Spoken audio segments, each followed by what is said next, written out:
à 3700 mètres d'altitude. Tu fais 5 pas comme ça en tirant l'aile, t'es éclaté.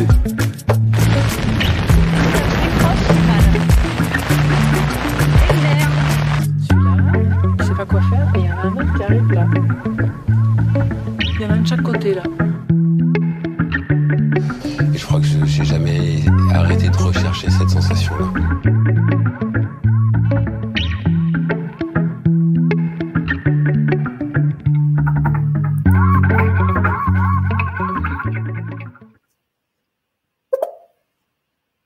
Bonjour Marion, est-ce que tu m'entends?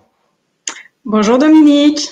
Salut, bonjour à tous, soyez les bienvenus dans ce tout premier épisode des Directs de l'Aventure.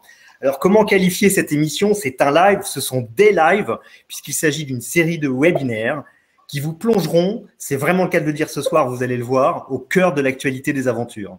Vous y retrouverez de l'action, du rêve, de l'engagement, de l'inspiration. Mais d'abord, je voulais vous commencer par présenter l'équipe.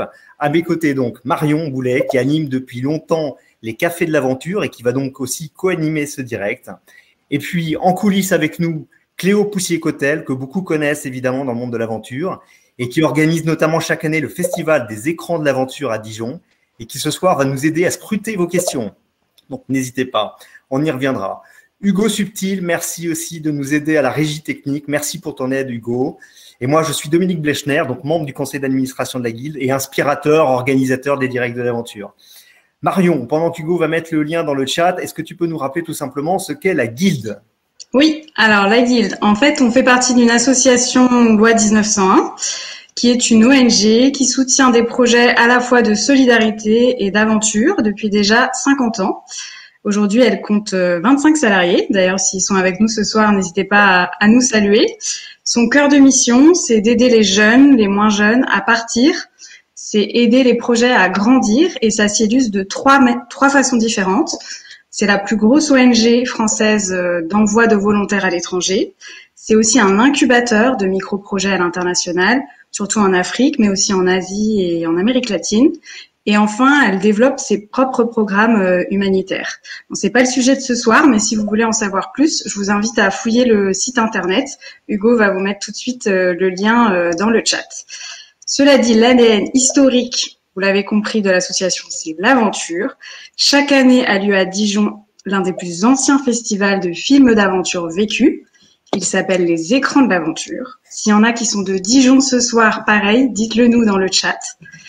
La Guilde, c'est aussi des bourses de l'aventure. D'ailleurs, il ne l'a pas dit, mais mon acolyte Dominique, avec moi ce soir, c'est aussi un aventurier. C'est un ancien lauréat de la bourse avec plusieurs expéditions à son actif et notamment une traversée du lac Baïkal. Et Cléo, qui est aussi avec nous, c'est aussi une ancienne lauréate de la bourse, aujourd'hui salariée. La Guilde, c'est aussi des cafés de l'aventure qui ont lieu chaque mois à Paris au Zango. Donc, c'est un café qui est dédié au voyage. Si vous êtes ici ce soir après être venu à Paris, pareil, dites-le nous, ça me fera plaisir. Vous le savez, le Covid est passé par là, donc on a décidé de s'adapter. La Guilde, c'est aussi une communauté donc de femmes, d'hommes engagés. Et ce soir, on a décidé de se réunir ensemble en live pour continuer de vous présenter des passionnés. Et c'est l'occasion du coup pour vous de nous suivre depuis partout en France de l'étranger et d'être encore plus nombreux. Dominique, tu peux peut-être nous dire ce que sont les Directs de l'Aventure? Alors, donc, ça va être un rendez-vous régulier, mais sans date fixe, avec en fait l'idée de coller au maximum à l'actualité des projets. L'objectif va être de vous emmener dans les coulisses des voyages, de vous immiscer dans les aventures, des expéditions en cours. Vous les verrez donc, nos invités en bateau, à vélo, à cheval, sous leur tente, dans leur montagne ou leur désert. On veut sentir des aventuriers dans leur ambiance de voyage, voir les paysages qui les entourent. On veut sentir leur personnalité quand ils sont dans leur élément, du live, donc du direct, pour mieux vous faire ressentir l'instant présent de chaque aventure sur le terrain. Une seule incertitude, c'est la qualité de la connexion, mais ça, ce sont les aléas du direct et c'est ce qui fait la particularité de ces directs, donc on les assume. Et avant de commencer, Marion, peux-tu nous faire juste aussi un point sur les aspects techniques pour utiliser cette plateforme? Ouais, alors le point technique. Donc, vous retrouvez en haut à droite de votre écran un panneau. Si vous le voyez pas, vous avez une petite flèche qui vous permet de le faire apparaître. Et donc dans ce panneau, il y a deux zones. Il y a une première zone de chat, donc c'est là que vous pouvez nous saluer, réagir tout au long du live, nous dire bonjour. Pourquoi pas nous suggérer un prochain aventurier pour le prochain direct. Donc, n'hésitez pas à nous faire part de vos retours puisque c'est notre premier live avec vous. Et puis juste à côté, vous avez une deuxième zone de questions et c'est là en fait que vous pouvez écrire la question que vous souhaitez qu'on pose à l'intervenant puisqu'il va y avoir un temps de questions-réponses pour chacun. Donc, soit vous écrivez votre question, soit aussi n'hésitez pas à cliquer pour voter pour votre question préférée si elle a déjà été posée. Voilà, ça nous permet d'y voir plus clair pour la suite. Merci Marion. Sans plus attendre, on accueille le premier invité de cette première édition. On a tous rêvé, étant enfant, d'explorer des grottes subaquatiques à la façon du Club des 5. Lui, c'est son métier, Marion. Ouais, alors pour ce premier direct, on a la chance d'accueillir Olivier Testa, donc qui va nous rejoindre sur scène. Olivier, il est à la fois spéléologue, explorateur, plongeur, il est beaucoup de choses, mêlant aussi archéologie, paléontologie. Donc pour nous, c'est un vrai aventurier. Il a de nombreuses expéditions à son actif, Afrique, Asie centrale, Caraïbes, partout à travers le monde. Donc comme je l'ai dit, n'hésitez pas à taper vos questions, parce qu'il a surtout hâte de vous répondre à vous. Donc Olivier, si tu es avec nous, je vais te laisser te présenter, nous en dire un peu plus sur toi. Je crois que ce soir, on s'est dit qu'on faisait un focus sur la dernière expédition en République dominicaine. Tu vas nous partager les résultats. Et puis je crois aussi qu'on a préparé une petite carte pour qu'on puisse mieux se situer. Donc je te laisse la parole. Bonjour à tous, bienvenue à ces premiers directs de l'aventure. Donc, oui, je suis spéléologue. Je rentre tout juste de République dominicaine il y a 15 jours.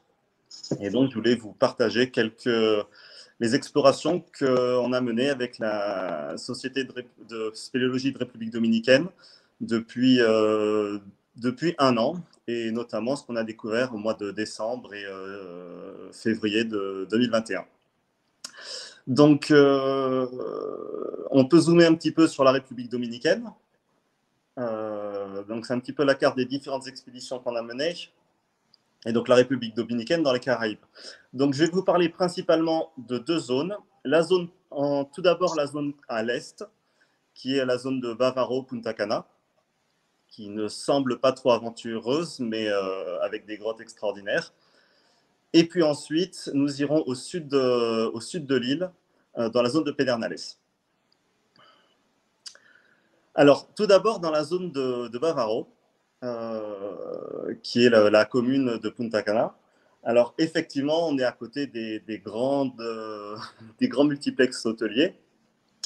Mais à côté de ça, il y a des zones assez inhospitalières, avec une savane qui se situe sur des sols difficiles. Et donc, on a découvert, il y a des grottes qui existent dans cette région. On a trouvé des poteries précolombiennes, il y a déjà un siècle. Et nous avons commencé à plonger ces grottes. Et je vous laisse quelques images que je vais vous commenter en direct. Hugo, tu peux lancer les images. Donc, le réseau des grottes Est-ce que ça marche? Oui. Donc, les grottes de Macho, la grotte de Macho, c'est une grotte qu'on avait découverte il y a 4 ou 5 ans et qu'on avait arrêté de plonger parce qu'elle était un peu difficile d'accès. Et on a repris les explorations il y a 2 ans. Donc, c'est un réseau noyé avec des galeries qui font entre 15 et 20 mètres de diamètre, une eau absolument transparente. Le réseau se développe actuellement sur plus de 4200 mètres. C'est la plus longue grotte de République dominicaine. Après, vous pouvez me poser des questions si vous voulez. C'est fait pour ça, je vais faire court. Ah, la vidéo s'est arrêtée. C'est tout bloqué. Est-ce qu'on m'entend? Oui, on t'entend toujours, Olivier. Je pense qu'il va nous repasser la vidéo. J'entends rien du tout. Alors, je vais continuer. Je vais partager ça. Eh bien, ça recommence. Marion, est-ce qu'on m'entend? Oui, on t'entend.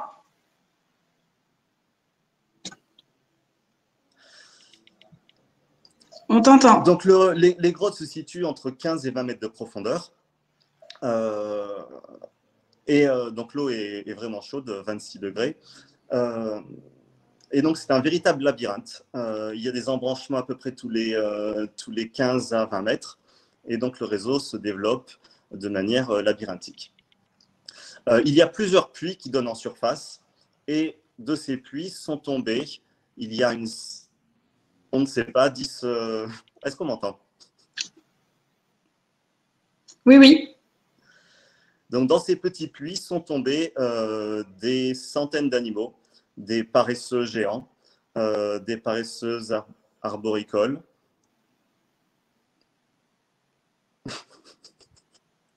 Ce sont les aléas du direct. Donc, je vais passer ici.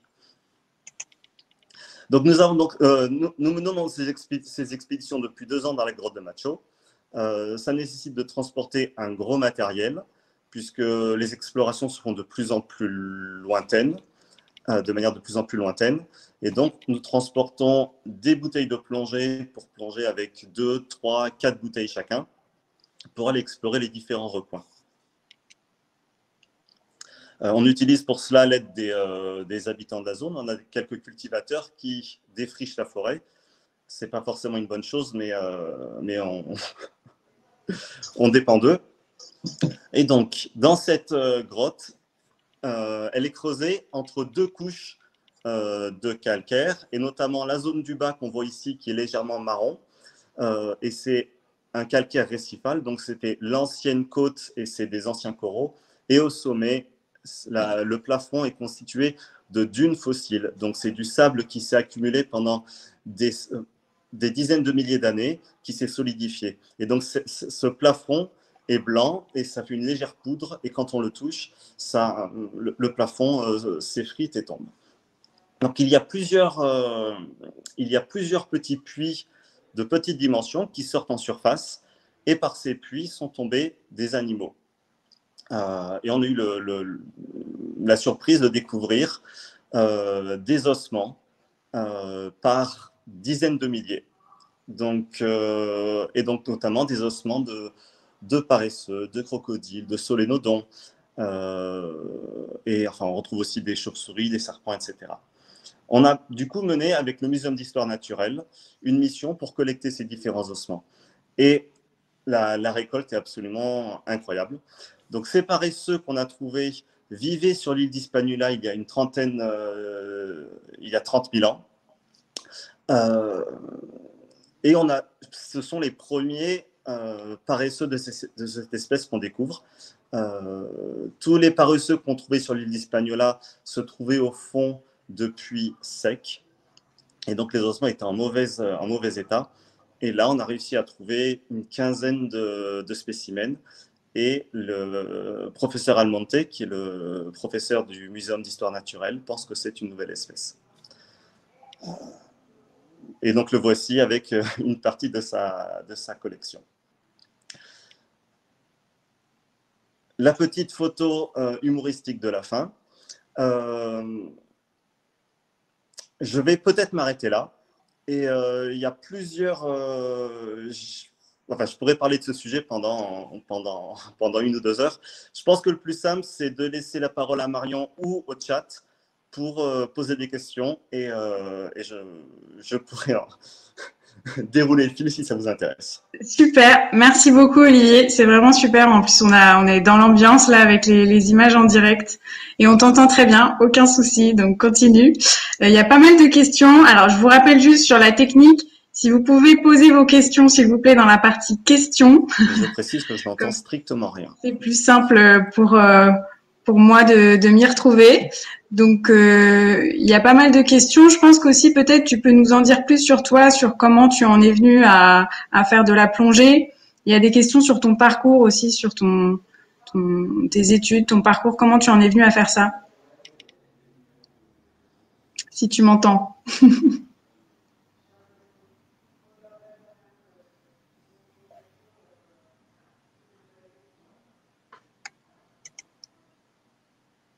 Est-ce que tu m'entends, Olivier? Hugo, je n'entends rien et je vois Marion complètement figée. Ah mince. Je n'ai aucun retour de quoi que ce soit.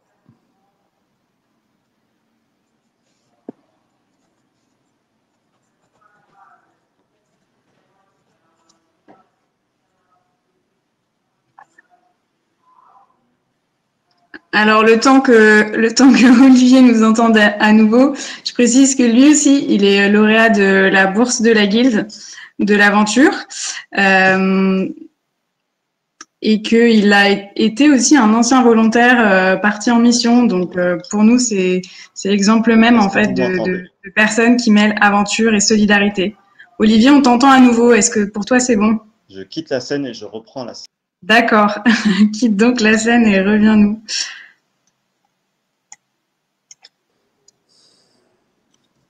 Olivier, est-ce que tu nous entends?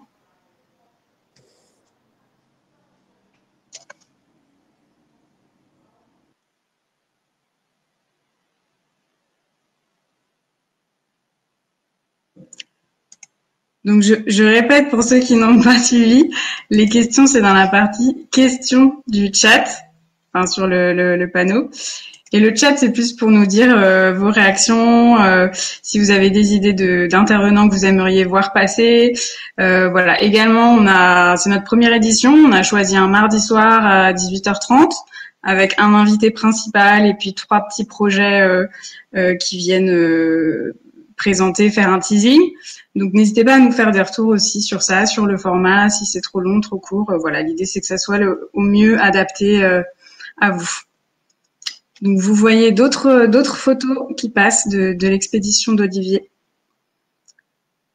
Donc, il l'a dit, mais à chaque fois, il y a toute une équipe qui part avec lui, avec différentes compétences et profils, et qui le retrouve aussi d'une expédition à l'autre. Donc, ça demande énormément de logistique, de travail en amont avant de partir, et aussi de recherche de financement, comme vous vous en doutez. Donc, peut-être qu'il aura l'occasion d'en dire plus aussi sur ça. Et en termes de parcours, je pense que c'est venu vraiment d'étape en étape, et la plongée est une dernière étape. C'est d'abord l'histoire et les grottes qui l'ont fait venir à la plongée dans un deuxième temps.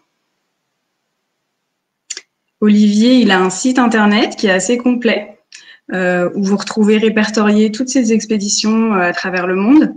Donc Olivier Testa. Vous le trouvez tout de suite sur Google, et surtout il revient d'expéditions avec beaucoup de choses, à la fois des articles de recherche, mais aussi des supports de communication grand public. Vous avez vu qu'il y a des très très belles images, donc n'hésitez pas à faire un tour à la fois sur son site internet, mais aussi sur les réseaux sociaux. On est content aussi de l'avoir avec nous ce soir parce qu'il a été membre du jury du festival Écran de l'aventure, donc c'est aussi quelqu'un qui a cette sensibilité à l'image. Et qui lie du coup à la fois l'aspect aventurier et la dimension cinématographique. Voilà, vous avez Hugo vous a mis le lien direct vers son site internet. Olivier, tu es de retour? Ouais. Ça revient. Ben, j'ai vu que vous avez beaucoup avancé. Donc, je vais juste terminer. Donc, effectivement, ce que vous voyez actuellement, ce sont des peintures rupestres, enfin, des peintures et des gravures que nous avons découvertes dans une grotte au sud de l'île. Il y a plus d'une centaine de dessins. Voilà, c'était un peu la découverte extraordinaire qu'on a fait dans cette zone. Marion, je ne sais pas si tu veux qu'on enchaîne sur des questions-réponses ou je continue pour... Peut-être, du coup, tu peux continuer sur la partie sud de l'expédition comme tu le souhaitais. Ok. Donc, on va revenir au tout début. Voilà. Donc, autre zone, après nos fameux ossements, nous sommes allés prospecter dans la zone sud de l'île. Et donc là, c'est beaucoup plus inaccessible. Il faut prendre un bateau. On est dans une zone extrêmement aride. Le sol, c'est du lapiaz nu avec des cactus et on dort sous tente. C'était un pêcheur qui nous avait dit qu'il connaissait beaucoup de grottes dans le coin et donc on est allé prospecter tout d'abord en fin 2019 et on y retournait en décembre 2020. Voilà. Et la zone est truffée de grottes. Donc au milieu de cette immense plaine, il y a quelques trous. Donc c'est une plaine totalement aride puisque les rivières coulent en dessous. Et entre ces rochers, on a des nappes d'eau douces. Donc on a plongé, on a trouvé quelques grottes d'un développement assez modeste. Et dans une des grottes qui ressemble un petit peu à ça, vaste grotte avec de l'eau douce, donc qui était un point d'eau pour les populations précolombiennes qui vivent ici. On a trouvé une grotte avec près d'une centaine de peintures et de gravures sur les murs, d'un style extrêmement varié. Nous avons ici 2 divinités qui sont représentées, dont les jumeaux. Voilà, ça c'est un peu une des parois sur lesquelles on trouve les dessins. Et donc, ce qui est extrêmement surprenant sur cette zone, c'est qu'on trouve de très nombreux styles de peinture, ce qui prouve que les Taïnos, qui étaient les premiers habitants de l'île, plusieurs générations se sont succédées. Donc ici, on a un personnage anthropomorphe qui est noir au milieu à peu près. On a certains dessins sur la droite. Ici, on a un oiseau qui est sur le rocher de gauche, une tortue au milieu et un nombre de dessins qu'on n'est pas encore arrivé à déchiffrer. Ici, on a une autre tortue, un personnage avec des grands bras. C'est une zone qui n'était pas connue par les chercheurs du Musée de l'Homme. Donc, on a fait le plus de photos possible. On va bientôt retourner faire une autre mission. On recherche des partenaires pour monter la mission. Voilà, des gravures. Ici, on est sur une figure féminine. Et voilà, encore une autre gravure. Les gravures sont souvent beaucoup plus anciennes que les dessins. Voilà. Un petit détail sur une de ces gravures. C'est vraiment, comment dire, en tant que spéléologue, trouver des peintures comme ça dans une grotte, c'est une image d'Épinal, mais quand ça arrive vraiment, on est vraiment extrêmement heureux. Je vais vous laisser me poser des questions et peut-être Marion qui va un petit peu animer tout ça. Merci beaucoup. T'inquiète pas, c'est super. T'as peut-être l'impression de parler tout seul, mais je crois qu'il y a plein de personnes qui te suivent, qui sont à fond. Il y a des questions. Il y a plusieurs questions que je trouve intéressantes. à quel point ces zones sont menacées par l'activité de l'homme? Et il y a aussi des questions sur, est-ce que tu reviens avec un projet de film ou comment est-ce que tu communiques sur ces découvertes au retour? Ouais. Et puis aussi, qu'est-ce qu'implique ces découvertes, la découverte d'une nouvelle espèce animale au point de vue scientifique? Ça fait beaucoup de questions en une seule fois. Alors, je recommence. Je vais répondre, mais dans le désordre. Vas-y, sens-toi libre. D'un point de vue scientifique, sur ces fossiles, ce qui est extraordinaire, c'est dans cette grotte, on a retrouvé 10 à 20 000 ans d'accumulation d'os. Et du coup, on a une image complète de l'ensemble de la faune qui vivait à cet endroit-là, entre 10 et 30 000 ans. Donc, ces paresseux, ces solénodontes qui sont des petits rongeurs, enfin, pas vraiment des rongeurs, les chauves-souris, etc. J'en oublie, mais c'est parce que c'est un peu le stress. Donc, ça permet d'avoir une très, très bonne image. Et on va recouper ça avec ce qu'on a retrouvé à Porto Rico, en face, Cuba, la Jamaïque, qui permet d'étudier les différentes migrations animales et de voir les périodes auxquelles il y a eu cet effondrement de biodiversité qui a commencé dans les Caraïbes avec l'arrivée de l'homme. Vraiment, on remarque que l'arrivée de l'homme, enfin, je ne parle pas de l'occidental, hein, je parle des Taïnos, il y a 2 à 5 000 ans, coïncide avec une diminution du nombre d'animaux. Et ces paresseux, aujourd'hui, sont en cours de description par le professeur Almonte. Ça demande un gros travail. On a trouvé un nombre de crânes vraiment incroyable. Un truc aussi qui est étonnant, on a trouvé des coprolites. Donc, des coprolites, c'est des crottes fossiles de paresseux. Ce qui permet aussi de savoir ce que mangeaient ces paresseux à l'époque. Et le fait qu'on trouve des crottes, ça veut dire que les paresseux étaient vivants et ont vécu au moins quelques jours ou quelques semaines dans la grotte avant de mourir s'ils sont tombés par hasard. C'était la première question. Deuxième question, le film, on n'attend que ça. Du coup, on cherche un producteur pour produire. Nous, on est capable de faire des superbes images sous l'eau.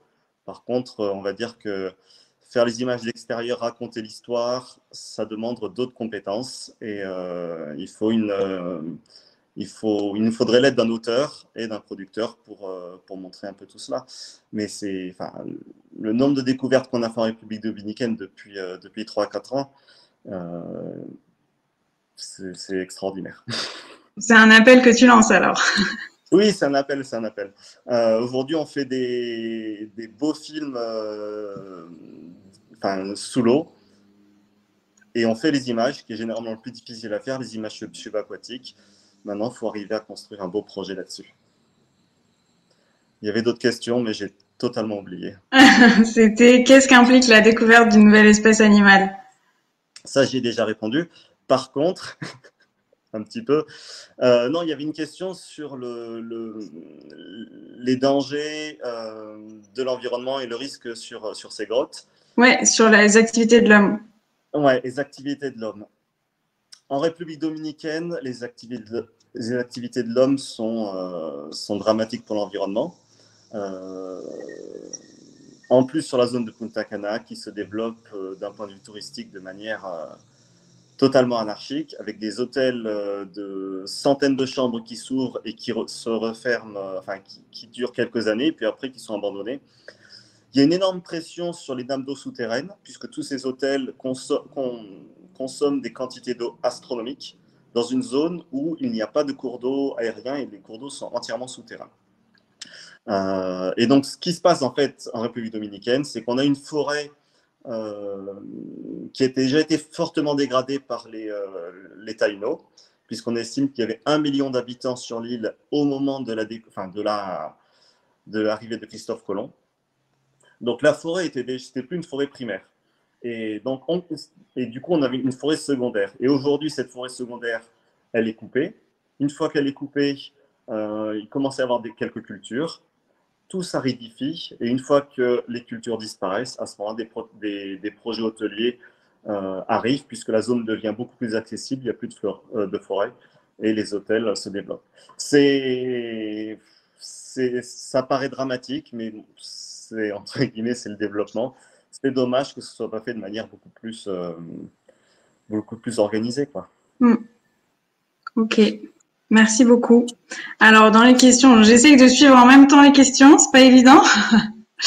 Il y a quelqu'un qui demande quelle est la plus belle découverte de toute ta carrière en tant que spéléologue. Je n'en ai pas. C'est-à-dire que... Mais en fait, à chaque nouvelle découverte, je suis un enfant de 10 ans ou de 12 ans qui redécouvre. Et il suffit que je trouve ne serait-ce qu'une gravure pour que voilà, j'ai découvert, j'avais fait des conférences là-dessus, on a fait un film sur les crocodiles oranges au Gabon. Il y a ces grottes gigantesques qu'on a trouvées en Chine, Madagascar. C'est sans fin. J'ai beaucoup voyagé. J'ai mis toute mon énergie là-dedans parce que je me prends de l'adrénaline sous perfusion toute l'année. Donc voilà. Et du coup, est-ce que tu peux nous dire un mot sur comment tu vois la suite, comment ça s'est passé aussi peut-être ces derniers mois avec le Covid et tout ça, comment ça s'organise pour toi la suite? Effectivement, 2020, il y a eu quand même beaucoup de projets qui ont été reportés. Et moi, j'attends que les frontières s'ouvrent ou que les avions revolent pour partir sur nos prochains projets, que ce soit Madagascar, Indonésie, ou j'ai un autre projet, et puis Congo. Donc aujourd'hui, c'est un peu difficile sur certaines destinations. Par contre, j'étais en République dominicaine il y a 15 jours. Sur certaines destinations, principalement l'Amérique du Sud, c'est assez facile de voyager. Et globalement, c'est plutôt facile de voyager aujourd'hui, contrairement à ce qu'on pourrait croire. Ok, donc il faut oser, quoi. Il faut oser. En fait, effectivement, que ce soit le gouvernement français ou à l'étranger, on met des barrières pour essayer de contenir le Covid. à partir du moment où soit on a un vaccin, soit on a fait notre test PCR, étant donné qu'il y a très très peu de personnes qui partent, c'est beaucoup plus facile de contrôler la propagation du virus. Après, je ne vais pas vous raconter n'importe quoi, mais que ce soit en République dominicaine ou au Mexique, où j'étais au début janvier, la vie se poursuit comme avant, les restaurants sont ouverts et voilà. Et il y a des gens dans les hôpitaux qui se font soigner du Covid et ça n'a pas l'air aussi dramatique qu'en France. Ok. Super, merci beaucoup Olivier. Est-ce qu'il y avait un autre aspect que tu voulais évoquer? Comme tu as été un petit peu coupé, n'hésite pas si tu penses à quelque chose. Je sais, est-ce qu'il y a des questions auxquelles je n'ai pas répondu? Tiens, il y a Dominique qui pose une question. Il doit trépigner de ne pas être sur scène. Alors, arrives-tu à pressentir qu'une plongée va être fructueuse? Ou est-ce une surprise à chaque fois? Avec peut-être des mauvaises surprises. En fait, c'est une surprise à chaque fois. Il y a des grottes si je reprends l'exemple de Pedernales, donc au sud, là, on a trouvé toutes nos peintures et nos gravures.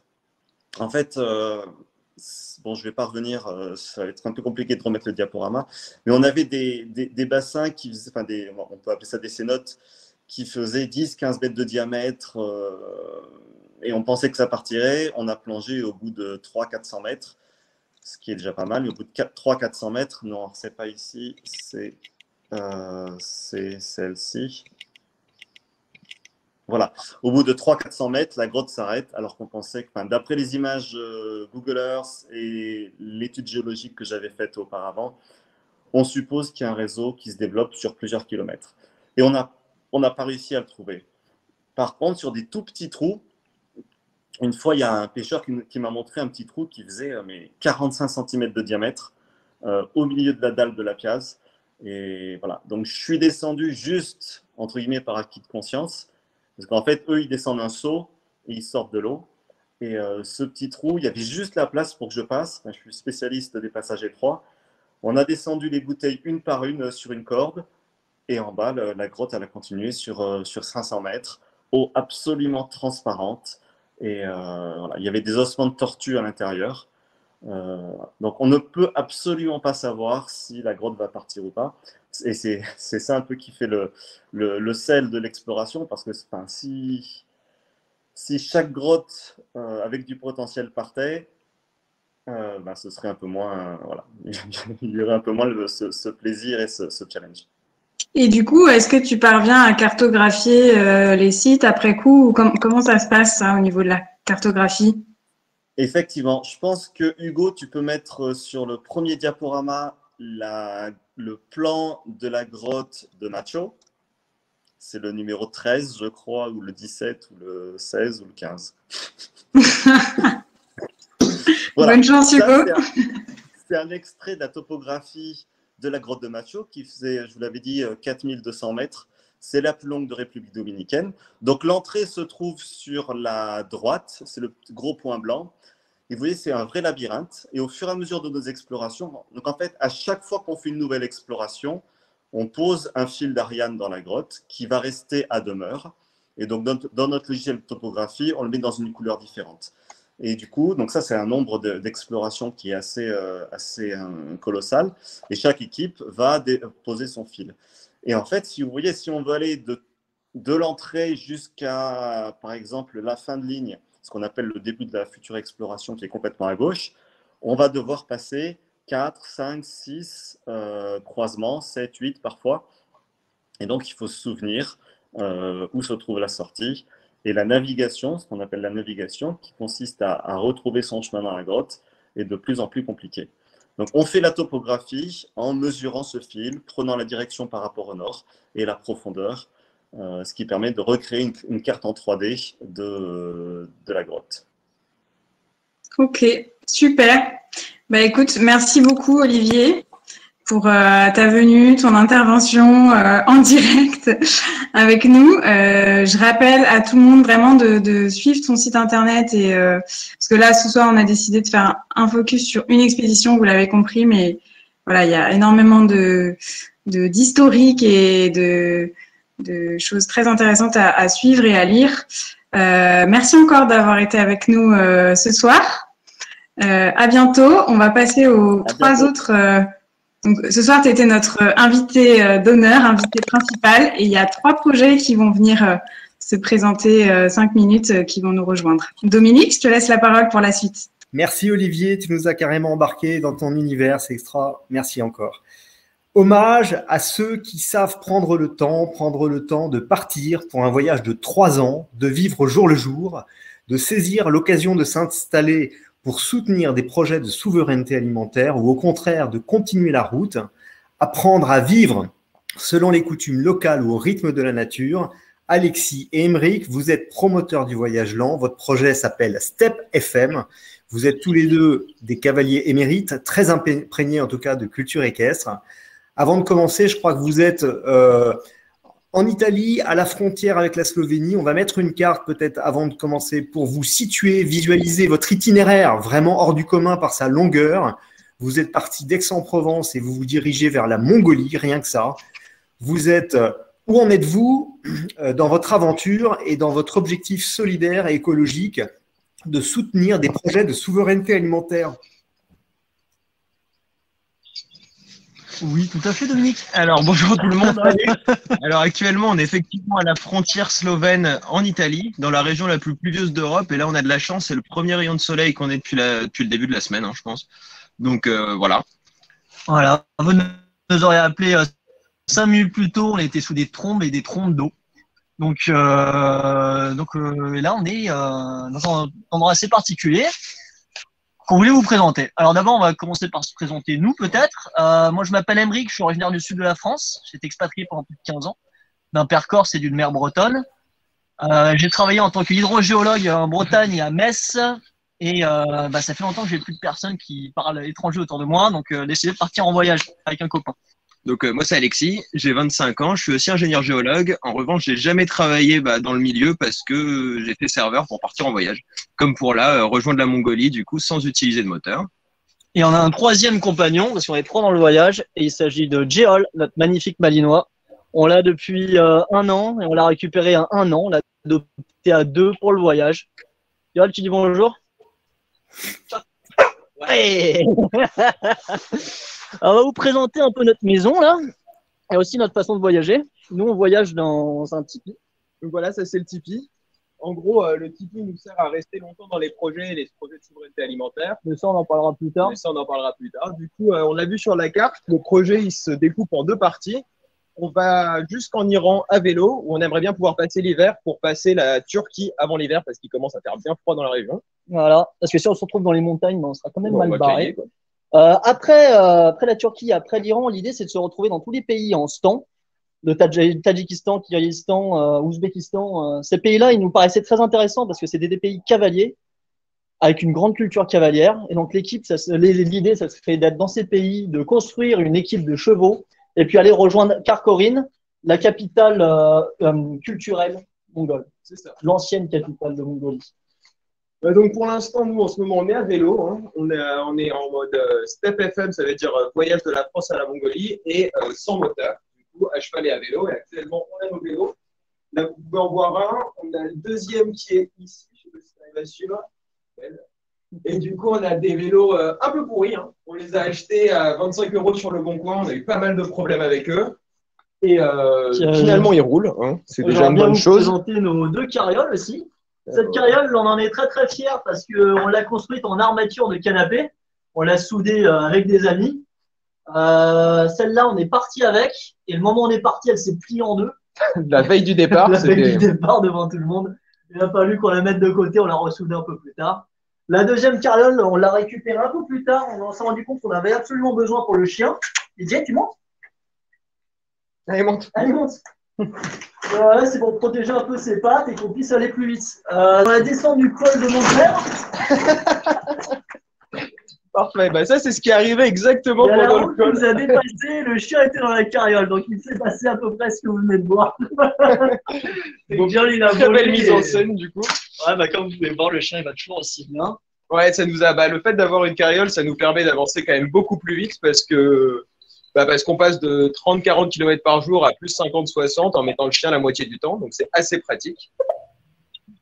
Voilà. Donc, à côté de ça. Non, on voulait présenter aussi le bas. On a quelque chose d'assez. Donc, on vous a dit qu'on passait de vélo au cheval. On va vous présenter un objet dont on est très très fiers et qu'on est content d'avoir acquis. Alexis, tu veux le présenter? Alors, ça, c'est un bas canadien. Donc, le bas canadien, en fait, c'est ce qui permet de charger l'animal, enfin, le cheval, en fait. Le cheval ou l'âne avec des bagages. Et en fait, il a la possibilité de pouvoir s'adapter sur tous les dos. Donc, c'est assez pratique pour nous pour pouvoir changer d'animal de bas, etc. Donc, c'est ce qui nous permet d'être le plus adaptable possible et de pouvoir changer de moyens de locomotion. On va pouvoir charger un âne, aller se balader dans les montagnes, ou charger des chevaux. Quand on sera à cheval, on aura 3 chevaux, un chacun de selle, et un de bas qui portera les affaires. Voilà. Donc, ah oui, et du coup. Voilà, le plus important de notre projet, c'est que du coup, on est très chargé, et du coup, on va très lentement. Et si le voyage prend 3 ans, c'est parce que déjà, on voyage assez lentement, et surtout parce qu'on s'arrête pendant des très longues périodes. C'est ça, parce que l'autre objectif de l'expédition, c'est en plus du voyage, s'arrêter dans des projets environnementaux pour soutenir des gens qui essayent d'améliorer leur autonomie alimentaire. Donc en ce moment, c'est Julie. C'est Suzy, une italienne qui est assez forte en herbes médicinales. Là, on est avec vous pour l'interview, mais une fois qu'on est parti, on va repartir travailler un peu dans le potager ici. Sinon, une autre activité qu'on va faire, on est en train de retaper un atelier pour faire des semis. Et c'est un peu ce qu'on essaie de faire, c'est soutenir des projets de souveraineté alimentaire. C'est ça. On essaye aussi de faire des espèces de micro-projets quand les gens nous accueillent pour planter leur tente. On essaye de mettre en place des micro-potagers.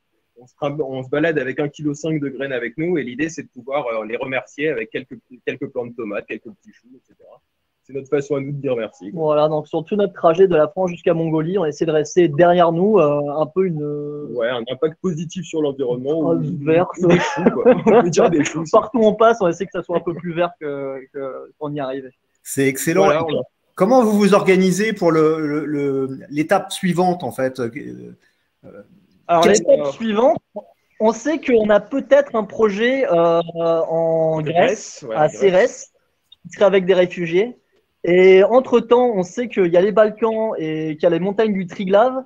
Et donc, du coup, on se dit, on va aller s'éclater, peut-être faire un petit tour à Dodan, dans les montagnes du Triglav, qui sont entre l'Autriche, la Slovénie et l'Italie. Et après, on va descendre dans les Balkans et en soi, on fait du voyage entre les projets. C'est un peu comme ça qu'on s'organise. Du coup, pour la prochaine étape de où on dormira le soir, honnêtement, on ne prévoit pas du tout. On regarde juste la carte. Si on a fait 50 km et qu'il est 17h30, on commence à regarder en image satellite où est-ce qu'on pourra planter le tipi.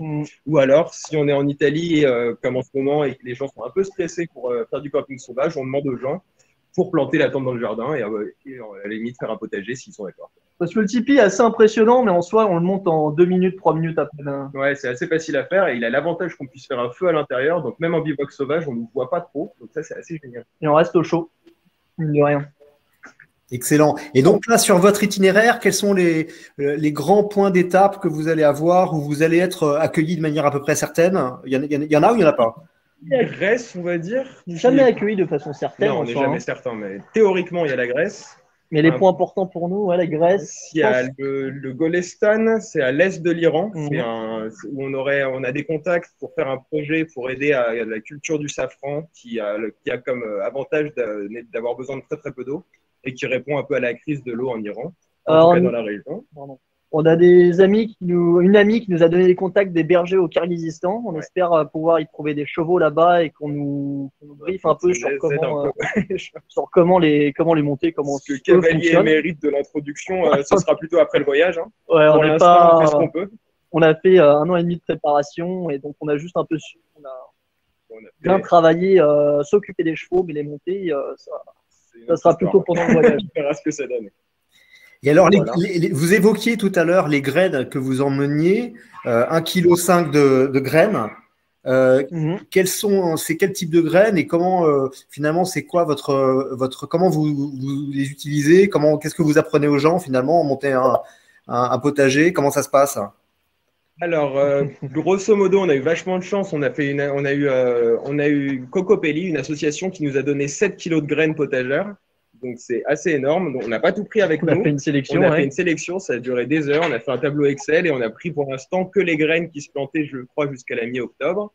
Et du coup, bah, selon la compétence des gens, parce qu'en vrai, à la campagne, tout le monde sait faire un potager, soit on en donne, soit on agrandit leur potager. Et quand les gens ne savent pas du tout, on essaie de mettre en place un calendrier de culture avec tout ce qui va, tout ce qui va avec ça. Donc, calendrier de culture, quels sont les plans à mettre ensemble, quelles associations faire, etc. Et quand récolter, quand repiquer. Je pense qu'il faut dire, c'est quelque chose qu'on développe aussi. Hein. C'est essayer de faire différents plans pour différentes tailles, pour différents projets. On a aussi un ami qui est permaculteur qui nous aide un peu dans cet exercice-là. Donc, on est assez bien entouré, on a beaucoup de moyens. Puis, si on trouve des gens, le plus dur, c'est de trouver des gens qui soient. Qui veulent faire un potager. Qui veulent faire un potager, parce que l'idée, elle se grenouille pour certaines personnes. Alors, je vais prendre quelques questions. On a Charles Hubert qui demande finalement pourquoi avez-vous choisi cette cible de la Mongolie? Je crois que vous avez un peu répondu sur le plan équestre. Oui, c'est ça. La culture équestre. La culture équestre qui vous a. C'était un peu parti d'un fantasme western. C'est ça, à l'origine, on voulait partir de Mongolie pour rentrer en France. On a dû pas mal revoir le trajet, notamment à cause du Covid. Et du coup, la Mongolie, c'était le pays du cheval pour nous. Ouais. Et en fait, plus on lit, plus c'est le cas. Donc aussi, voilà pourquoi la Mongolie, quoi. Et puis parce qu'on a rencontré des gens qui y vivent maintenant. Et on se dit que ça peut être cool de retrouver des amis 3 ans après dans les steppes mongoles. C'est aussi beaucoup de pays, moi je trouve, où on ne connaît pas trop la culture, parce qu'on nous en parle pas trop, on ne connaît pas trop de ces pays en ce temps. Et c'était quand même une très bonne façon de vraiment faire une exploration qui restait assez pleine, dans le sens où c'est des paysages on les a même pas encore vus en photo. On ne sait pas vraiment à quoi ça ressemble, et ça peut être extraordinaire à découvrir du coup. Alors, tu parles de photos. Est-ce que vous avez prévu justement de faire des vidéos, des photos, un film, j'en sais rien, quelque chose pour documenter votre voyage?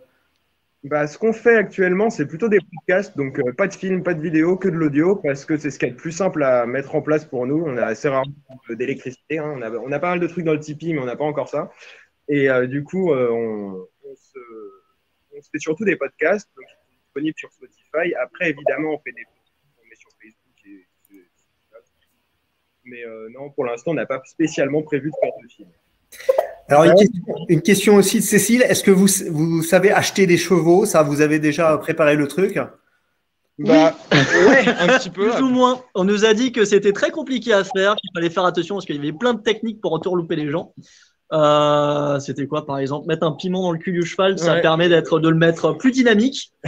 Et ça, c'est des choses auxquelles on peut pas trop pallier. La meilleure façon qu'on aura d'avoir un cheval qui vaille le coup, c'est de trouver un local qui pourra nous aider et trouver des contacts auxquels on peut avoir confiance. C'est ça. Après, on va faire ce qu'on peut, mais globalement, on a eu pas mal d'infos sur comment faire et on verra comment ça se passe. Voilà. On a quelques contacts à la guilde d'aventuriers qui se sont lancés dans cette aventure aussi. Ouais, on a rencontré pas mal de monde et on peut pas dire qu'on est prêt parce que je pense pas qu'on puisse l'être, parce que c'est quelque chose de très compliqué et très fin à faire. C'est un bon cheval, mais on essaie de faire le mieux et on verra bien ce qui va se passer. Bon, en tout cas, merci pour la leçon finalement de prendre le temps, de savoir prendre le temps. Et je pense que c'était l'objectif aussi ce soir, c'était de montrer qu'il y a des gens qui, malgré le Covid, arrivent à immobiliser le temps. Vous en faites partie, donc merci pour votre exemple. En plus, la souveraineté alimentaire, c'est un sujet d'actualité. On va mettre dans le chat, on va mettre le lien vers votre newsletter pour pouvoir vous inscrire à la newsletter. Donc, c'est une adresse mail au nom de l'association Les Vents de la Récolte, qui est l'association qui vous soutient aussi dans votre périple. On va mettre aussi le lien vers votre site, donc sur les vents de la récolte, et où on va retrouver notamment les podcasts que vous faites régulièrement, donc ce qui permettra de vous suivre. On trouve aussi un calculateur d'émissions carbonées en voyage lent. Donc, plein de belles choses. Merci à vous. Merci pour ce partage et bonne route, les gars. Ciao, merci beaucoup. Salut. Alors, Dominique, je vais prendre la suite pour présenter le deuxième projet. Ça marche. Deuxième duo qu'on adore. Donc, le projet s'appelle Sauve qui peut. On va faire monter sur scène Lucie et Pierre. Donc, Lucie et Pierre, c'est 2 infirmiers. Ils sont sur le point de partir pour une grande aventure. Et cette aventure, elle a commencé par un tour de Bretagne qui a déjà eu lieu. Et là, ils sont sur le départ pour un tour de l'Atlantique à la voile. Et leur mission, à tous les deux, c'est de promouvoir les gestes qui sauvent. Et d'initier les enfants surtout, moi, tout le public, mais en particulier les enfants, au secourisme donc dans les écoles. donc ils vont d'école en école le long du littoral. Là, on essaye de les faire monter sur scène s'ils arrivent. Donc, ils sont à Saint-Malo. Leur départ a été un peu retardé. Ils ont eu des petits problèmes techniques, donc peut-être ils vont nous en parler. Donc là, ils sont depuis sur leur bateau. Ça y est, on les voit. Salut, Lucie et Pierre. Donc, Lucie, donc toi, tu as été sauveteuse en mer, infirmière dans les services d'urgence et de réanimation. Et toi, Pierre, tu as travaillé chez les pompiers de Paris. Je vais vous laisser la parole tout de suite. Peut-être, est-ce que vous pouvez nous dire de quel constat vous êtes parti, comment vous en êtes venu à monter ce projet? Eh bien, bonjour à tous. Merci pour l'invitation au direct de l'aventure. On n'a pas entendu le début parce qu'on a eu du mal à monter sur scène, mais j'imagine que tu nous présentais un petit peu. Et alors, comment nous est venue l'idée d'aller dans les écoles en bateau pour former les enfants au secourisme? Eh ben, on pourrait commencer déjà par c'est nous qui allons poser la question. Est-ce que toi, Marion, tu es formée au geste de premier secours? Et si oui, s'il se passait quelque chose, est-ce que tu te sentirais capable de réagir? Alors oui, je suis formée. Est-ce que je me sentirais capable? Oui. Après, si c'est sur un bateau, là, je sais plus. Bon, bah voilà, toi, tu fais partie des bons élèves, mais en fait, actuellement, en France, il y a 30% des gens qui sont formés et c'est très peu au geste de premier secours. Et nous, en fait, dans notre boulot au quotidien, on voyait que les témoins ou le premier maillon de la chaîne des secours ne réalisaient pas ces gestes-là. Et dans le cadre d'accidents, notamment de l'arrêt cardiaque, où chaque minute compte, où chaque minute qui passe, c'est 10% de chance de survie en moins, eh bien, ces gens-là restent à regarder, sont un peu tétanisés et ne savent pas agir. Et nous, on avait l'idée de faire un voyage, mais d'y associer une cause. Et en fait, on s'est dit, pourquoi pas mêler le travail et le voyage. Et c'est comme ça qu'est venue l'idée. On voulait associer aussi une dimension un peu écologique et répondre finalement un peu à cette problématique de façon ludique. Et c'est pour ça qu'on s'adresse à un public jeune, parce qu'on est convaincu avec Lucie que tout passe par l'éducation. Et c'est pour ça qu'on va dans les écoles avec notre bateau et on forme les enfants aux gestes de premier secours. Alors, est-ce que Lucie, peut-être, vous pouvez nous dire un petit peu, nous montrer le bateau, le fameux bateau, nous expliquer aussi ce qui s'est passé ces derniers jours? Il faut savoir que là, on est la veille du départ pratiquement et tout n'est pas rangé, mais parce que c'est pas facile Vous allez voir qu'on est dans le jus.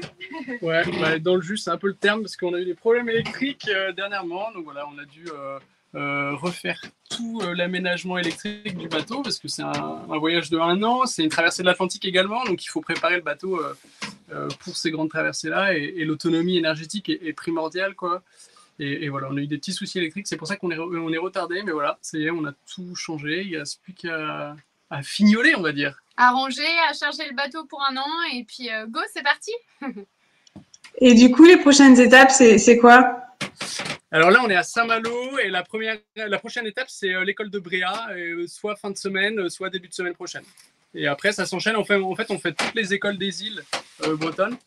Donc, il y a Bréa, Bas, Ouessant, Molène. Ce sont des endroits où finalement, il y a des écoles qui subsistent. C'est des tout petits effectifs. L'école de Saint, ils sont 7 élèves. Mais tout niveau confondu, quoi. Et donc, tous les rendez-vous sont pris. On est attendu dans les écoles. On a les maîtresses qui nous demandent des nouvelles, qui nous appellent régulièrement pour savoir un petit peu où on en est, parce que c'est un petit peu la surprise. À chaque fois, ils ne savent pas exactement quand est-ce qu'on arrive, parce que forcément, nous, on doit faire avec la météo. Il faut faire en fonction. Donc, ils sont au courant et souvent dans les îles, notamment, ils ont cette ouverture maritime qui permet de comprendre un petit peu notre situation. Donc là, c'est un projet que vous préparez depuis combien de temps pour qu'on ait un peu une idée aussi de tout l'aspect préparation et logistique? On va dire que ça fait 2 ans qu'il est dans les têtes, le projet. Le bateau, il est arrivé il y a 1 an et demi.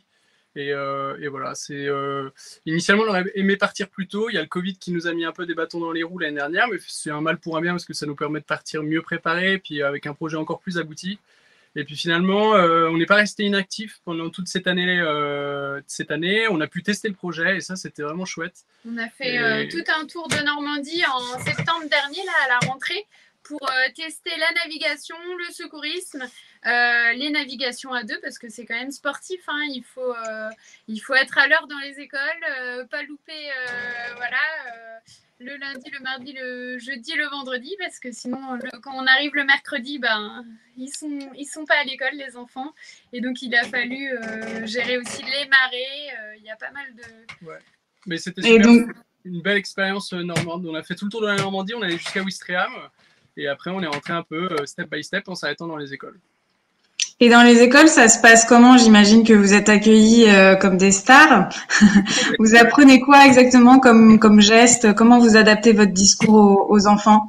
Et ben justement, on a un peu de matériel. Comme ça, on va vous montrer. Alors, dans les écoles, on est super bien accueillis. Et puis en plus de ça, souvent les mairies aussi nous accueillent. Et puis il y a une communication et souvent, les parents, les enfants viennent nous voir aussi au bateau. Les écoles aimeraient, mais avec le Covid, ils n'ont pas le droit de sortir, les pauvres. Donc, c'est les parents et les enfants qui viennent nous voir le soir, mais ça nous fait de super rencontres. Et c'est vraiment super, quoi. Et donc, voilà, ça, c'est un peu le matériel que l'on ramène. Donc, notre mannequin qu'on peut voir. Ouais. Là, c'est un défibrillateur d'entraînement. Alors en fait, nous, on forme les enfants du CP au CM2, on va dire. Mais bien évidemment, le contenu n'est pas le même selon âge. Et en gros, à partir du CM1, CM2, on commence à faire des initiations un peu au massage cardiaque. C'est pour ça qu'on a les défibrillateurs, les mannequins. Ça, c'est quand je fais les travaux et que je me blesse. On a des kits de plaies. Restez calme, suivez ces instructions. Bon, voilà, ça c'est Ok. Non, c'est super, on voit vachement bien. Merci beaucoup. Il y a beaucoup de personnes qui demandent quel est le modèle du bateau. C'est quoi comme voilier? Le bateau, c'est un Sunrise 34. C'est un bateau de 1985 de chez Jeannot. Et voilà, c'est un bateau qui fait 10 mètres. C'est un T3, 3 cabines. Et voilà, donc en fait, c'est un bateau qui reste... qui a de la place et qui a du volume pour deux, pour une transatlantique et pour ce genre de voyage de 1 an, quoi. Ok. En tout cas, nous, on est super contents de vous voir partir quand même. Et vous avez l'air en forme. Là, vous êtes dans quel état d'esprit après les petits problèmes techniques de ces derniers jours? Ouais, puis c'est la veille d'un grand départ. Hein, il y a toujours beaucoup d'émotions. Ouais, on a autant hâte qu'on a d'appréhension. Voilà, hein, les mamans vont pleurer prochainement. Nous, on va se dire qu'on a forcément oublié quelque chose. Non, mais il y a plein de questions qui se passent. On a vraiment hâte de partir. Puis rencontrer les personnes dans les îles, les écoles, les enfants qui vont nous faire découvrir à chaque fois leur lieu de vie, ça va être top. Faire des rencontres folles. Puis je pense que vous êtes aussi hyper inspirant pour eux. Pour vous, c'est quoi le message principal que vous avez envie de faire passer à travers ce projet? Bah, vas-y, Lucie. Je pourrais répondre, mais... Qu'est-ce qui vous fait vous lever le matin? Eh ben, déjà, c'est... Pour terminer les travaux. Non, mais on va vivre... Enfin, voilà, c'est une ouverture par la mer. C'est le voyage et en même temps... on a l'innovation de métier. Voilà, le secourisme, c'est quelque chose qui nous tient à cœur. Donc, on a envie de former les gens et de vivre des aventures de voyage. Voilà, il y aura des hauts et des bas. Parfois, ça va être difficile les navigations, mais voilà, on va se soutenir. On est une équipe, on est une team. Hein. Ouais. Ben, on est derrière vous aussi. Si on veut vous suivre, du coup, comment ça se passe? Qu'est-ce que vous nous conseillez de faire? D'aller sur les réseaux sociaux, c'est là où on est le plus actif, sur Facebook, Instagram. On a un site internet également, où qu'on actualise aussi avec tout ce que l'on fait, mais qui est déjà à jour. Et voilà, il y a une chaîne YouTube qui arrive parce qu'il y a notre web-série qui va démarrer avec le premier épisode sur le Tour de Normandie. D'accord, trop bien. Bah écoutez, merci beaucoup. Il y a quelque chose que vous voulez rajouter ou c'est tout bon? Bah non, je ne sais pas si vous avez une dernière question. Merci à vous. Ben, on est ravis de vous avoir eu avant de partir. On espère du coup peut-être vous avoir plus longtemps sur un prochain direct. Ouais. Puis normalement, merci. Là où on va, il fera chaud la prochaine fois et beau. Ah. Merci beaucoup. Je redonne la parole à Dominique. Merci. À très bientôt. Salut. Alors, derrière l'acronyme TCBMT se cache encore un couple génial, un couple de montagnards férus de géopolitique. Et vous allez le voir, ils ont un côté dessous les cartes. Ils étaient il y a quelques jours en Iran, ils sont désormais au Pakistan. L'itinéraire de leur aventure est étonnant. Vous trouverez sur cette carte, alors j'ai rajouté sur cette carte une flèche pour essayer de mieux faire comprendre.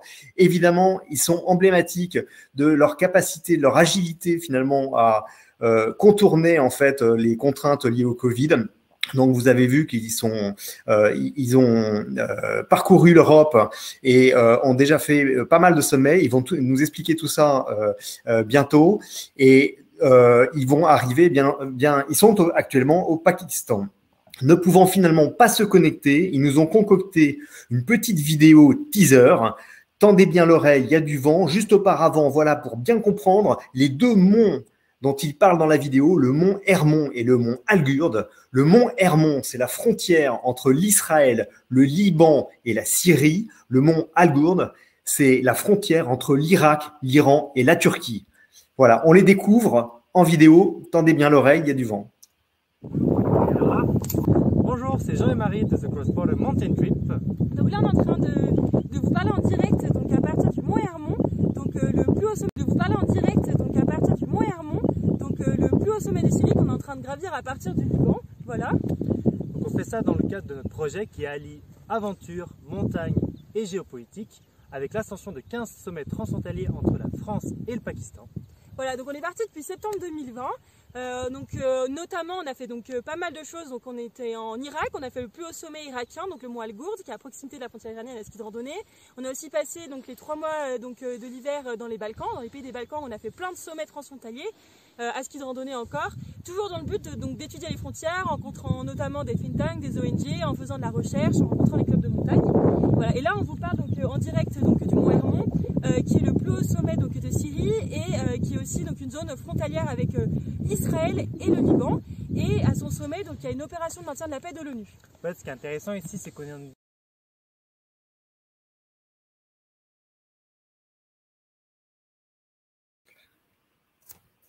Voilà, la vidéo.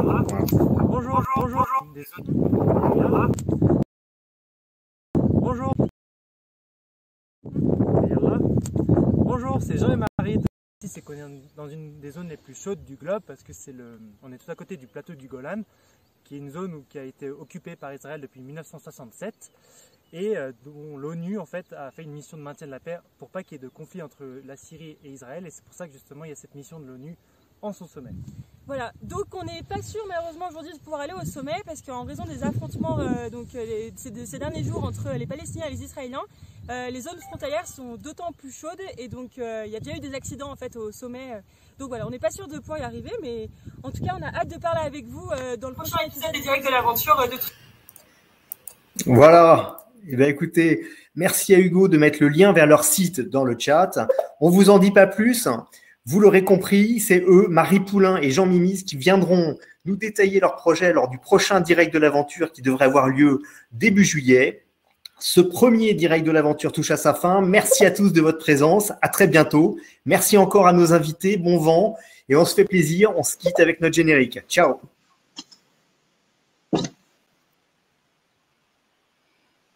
Merci à tous. À bientôt.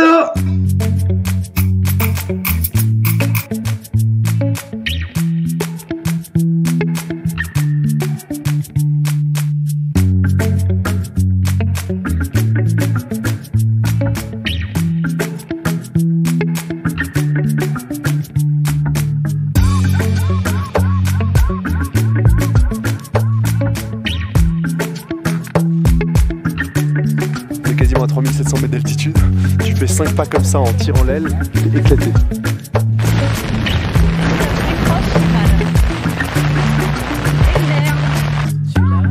Je sais pas quoi faire et il y en a un autre qui arrive là. Il y en a un de chaque côté là. Et je crois que j'ai jamais arrêté de rechercher cette sensation-là.